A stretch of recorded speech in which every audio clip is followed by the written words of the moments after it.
When starting from scratch, building a $100,000 portfolio proves to be much more difficult compared to the subsequent $100,000 that follows. But what gives rise to this intriguing phenomenon? And how can you achieve this milestone faster? Imagine folding a simple sheet of paper. Each time you fold it, its height doubles, and with each subsequent fold, its height doubles again. As a result, the height of the folded paper experiences exponential growth with each fold. Although there is a natural limit to this process, after a certain point, the paper cannot be folded any further. It's intriguing to consider that only 42 folds would be required to bridge the distance from Earth to the Moon. When trying to explain why the first $100,000 are the most difficult, several factors come into play. Let's start with the mathematical intricacies. One crucial aspect is that humans have a hard time grasping exponential growth. Our thinking often follows a linear path. For instance, if we save $10,000 annually, it's easy for us to visualize accumulating $100,000 after 10 years. However, the realm of investing doesn't adhere to this straightforward linear trajectory. It adheres to the principles of exponential growth. There is another well-known example to better grasp the counterintuitive nature of exponential thinking. According to legend, the Indian king, Shriram, sought to reward the inventor of the chessboard and asked him about his desired reward. The inventor's request appeared quite modest. He asked for just 1 grain of rice to be placed on the first square, with the condition that the amount would double with each subsequent square. Initially, this request may not sound remarkable, but its implications are truly astonishing. By the 15th square, the grains of rice amount to 1 pound, and by the 28th square, they are enough to balance the weight of an elephant.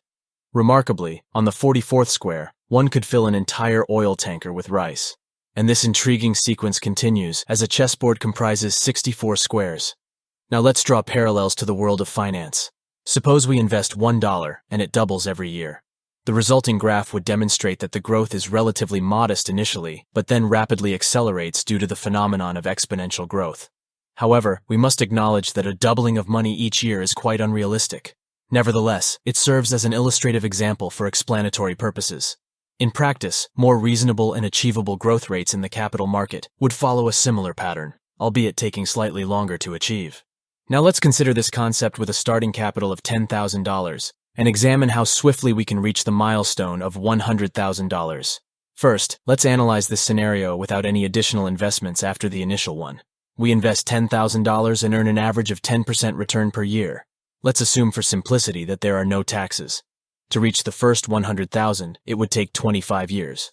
However, if we continue to let the money grow, we can attain the next $100,000 much earlier. We don't need to wait another 25 years. Instead, it only takes 7. The next $100,000, reaching the $300,000 milestone, can be achieved after only 4 years. This mathematical explanation clarifies why reaching the first $100,000 is considerably more challenging. This concept holds true for all other amounts as well. Obtaining the first $10,000 requires more effort than reaching the subsequent $10,000, and the same principle applies to earning the first $1,000,000.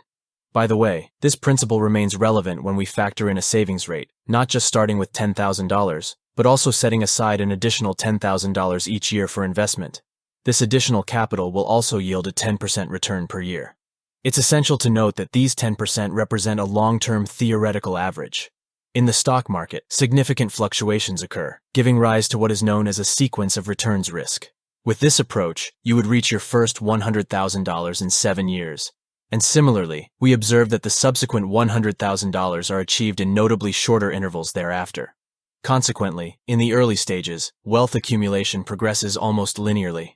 The impact of the capital market earnings, such as interest or capital gains, is relatively minor during this phase.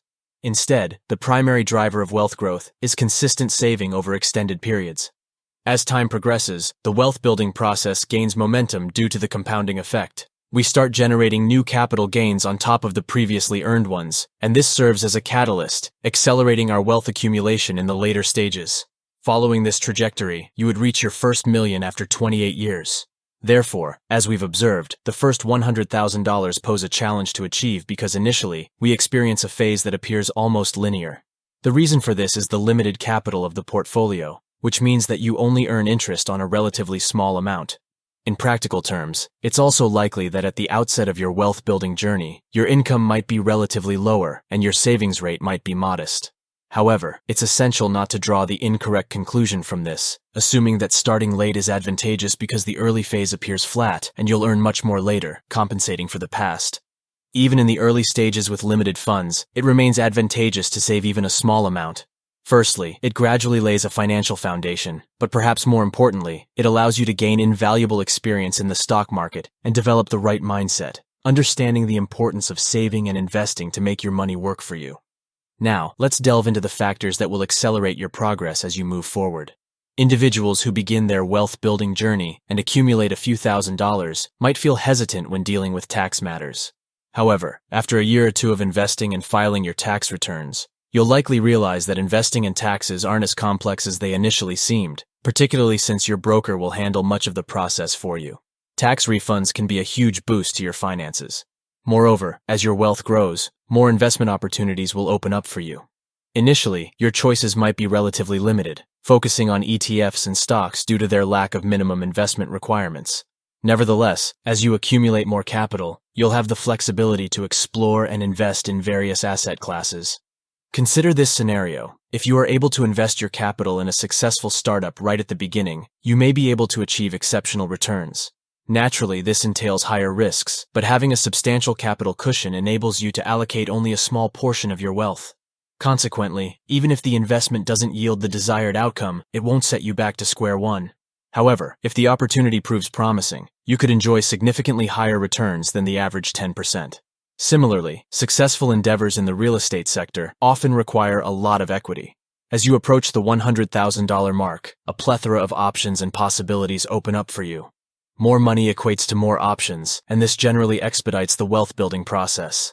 However, these are generalizations, and there are certainly instances where reaching the second $100,000 proves more challenging than reaching the first $100,000, particularly if the initial $100,000 was achieved during a favorable market phase, followed by a market downturn for several years. In conclusion, however, it can be said that the first $100,000 or any other significant milestones in your wealth-building journey are more challenging to achieve than what follows. This phenomenon is influenced by your personal development as well, as the initial stages are characterized by limited income and savings capacity, impacting your ability to make substantial investments. Additionally, there are clear mathematical reasons behind. With a small portfolio initially, even with high returns, the absolute capital gains may not be substantial. However, as your wealth grows, those returns gain more traction and become more impactful.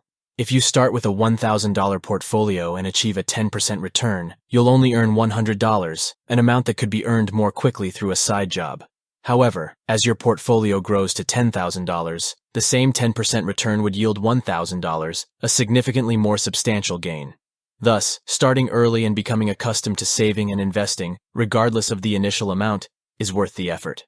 As you gain experience and gradually increase your savings rate, your wealth-building efforts will receive a significant boost. This journey requires patience, so it's essential to remain persistent throughout the process. Now, if you want to know how to find successful stocks or what type of fund is best for you, check out these videos. Anyway, thanks for watching. Please like and subscribe.